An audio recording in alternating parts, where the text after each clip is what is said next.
we have here is an extraordinary train station. It contains a train that's blowing out a lot of smoke around the piece.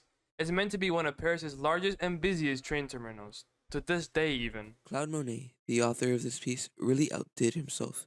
Instead of focusing on his usual, more natural elements, he changes his usual formula with this piece, focusing on more urban elements. It's not just a singular view of the train platform, but rather a large project of several canvases which portray different facets of the Saint-Lazare. To me, this painting is a display of Claude Monet's mastery, as he still manages to capture some of the natural beauty found in his other paintings, even though the subject matter is anything but natural. It's most definitely non-formulaic and non-natural, seeing as it's supposed to convey the style of Impressionism.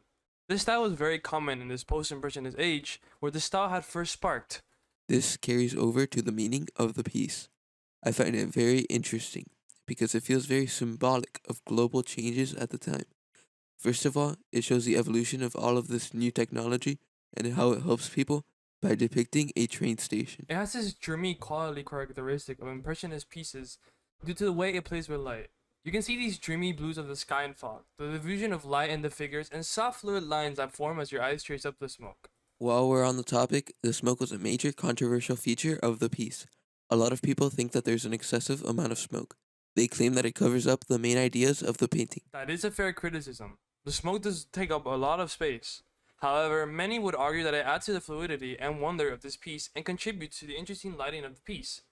It adds to the motion and livelihood of Impressionist pieces like this. Here, you can see Van Gogh's Starry Night. You can see the swirling nature of the sky. The swirling nature of the sky brings a lot of motion and life into the painting. You can see the way that Van Gogh mastered fluid dynamics. If we go back to Monet's Gare, Saint-Lazare, the smoke has a similar effect, bringing the painting into motion and giving it life. For Monet, creating this art piece was a way of showing off the advances. The train is supposed to be the center of attention in the art piece and is shown off as a fundamental change in the Industrial Revolution. He wanted to show how the event forever had changed the European society. Yes, indeed. In fact, these trains were very important for a lot of citizens. The introduction of these new forms of transportation into Europe is one of the main driving factors that allowed countries like France truly advance and expand. Instead of having to live in a centralized area near their jobs, people could live further away and commute to work and back. It allowed residential areas to be built further and further away from workplaces. This allowed more people to live in France and work, and overall allowed the economy of France to flourish. Monet's painting The Impression Sunrise, which was painted in 1873, had become the inspiration for the name of the artistic movement for which the artist is so well known for. In 1874, Claude Monet, Edgar Degas, Camille Pissarro, Edouard Manet, and Paul Cézanne founded the Anonymous Society of Painters, Sculptors, Printmakers, etc., along with several other artists whose works were rejected by the Salon de Paris.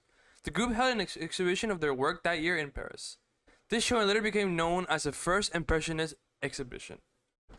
Many of these works received many critical reviews, much like the Gare Saint-Lazare.